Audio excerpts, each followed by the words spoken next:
हाल में स्कूल बंद होने की वजह से बच्चे भटक कर नशे की तरफ आकर्षित हो रहे हैं। नवी मुंबई में रहने वाले झोपड़पट्टी के बच्चे स्कूल बंद होने की वजह से नशे में प्रभावित हो रहे हैं, ऐसा कहना है पूर्व महापौर सुधाकर सोनावने का।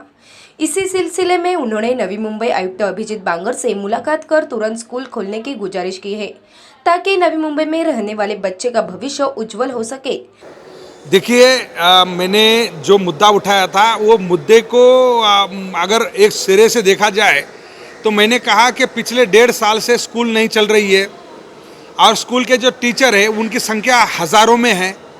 उन हज़ारों शिक्षकों को अगर हम इस प्रकार से बच्चों के अच्छे कर्म के लिए अगर इस्तेमाल करेंगे तो जिस प्रकार से झोपड़पट्टी में छोटे छोटे बच्चे आपको गांजा और नशीली चीज़ों के आदी होते दिखाई दे रहे हैं।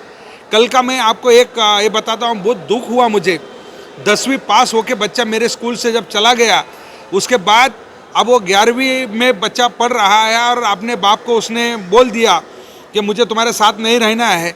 उसने एक गिरोह ज्वाइन कर लिया। वो गिरोह गांजा पिलाता है, चरस पिलाता है, रात में चोरी कराता है, दिन दहाड़े गांजा बेचते हैं वहाँ पर, सबको मालूम है। कई बार तो हमने ये देखा है कि पुलिस की फुटेज आपको, अभी झोपड़पट्टी में भी एक कैमरे लगे हुए, आपको फुटेज मिलेगी वहाँ पर। मैंने डीसीपी साहब को कल मैसेज दिया है कि साहब बहुत बुरा हाल है, आप उसको देखिए, क्योंकि जिस प्रकार से हम इस पीढ़ी को शिक्षा के क्षेत्र में बर्बाद होते देख रहे हैं, वो नशे लेकर बन जाएंगे। तो जैसे कि झोपड़पट्टी बहुत शांत इलाका है, पहले बहुत गड़बड़ी होती थी वहाँ पर, लेकिन अभी बहुत शांत इलाका है। जैसे शिक्षा क्षेत्र में अच्छा काम हो रहा है, लेकिन जिस प्रकार से आज नशीली चीज़ों का वहाँ पर मतलब 10 लोग, मतलब अब मैं तो ये बताऊँ कि स्कूली बक्से में लेके भी बच्चे गांजा बेचते हैं। अरे मैं तो ये कहूँ कि वो नया बटन नाम का कोई ये आया है, वो बटन चूसते हैं तो बस उससे भी नशा हो जाता है। ऐसे ऐसे नशीली चीज़ें वहाँ पर बेची जाती है। उसके तरफ मीडिया ने भी ध्यान देना चाहिए। मैंने तो हमारे आला नेता है उनके सामने ये बात रखी है, म्यूनसिपल कमिश्नर है उनके सामने बात रखी है, पुलिस कमिश्नर को भी बहुत जल्द मैं चिट्ठी लिखने वाला हूँ, क्योंकि जिस प्रकार से ये हो रहा है ये समाज के लिए बहुत घातक है। अरे विघातक है ये। जिस गांजा वाले का कंप्लेंट मैंने किया था, मैंने डीसीपी साहब को बताया था, सीनियर पुलिस इंस्पेक्टर को बताया था, उन्होंने उस गांजे वाले को बुलाया, बोले अरे ये तो नंगा बाबा है, ये तो बूढ़ा आदमी है, ये क्या बेचेगा। लेकिन ये बेच रहा है, उसने कम से कम बोलेगा तो 50 लाख का गांजा तो 1 साल में बेच दिया है, बड़ी ये बनाई है।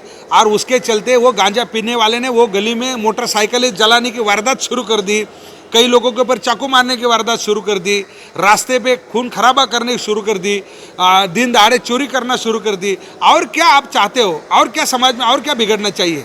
अब ये है कि आपको म्यूनसिपालिटी में आके हम मर्डर करना चाहिए, इतना ही बचा है बस। और खूब बोलेंगे ये तो नशे में था।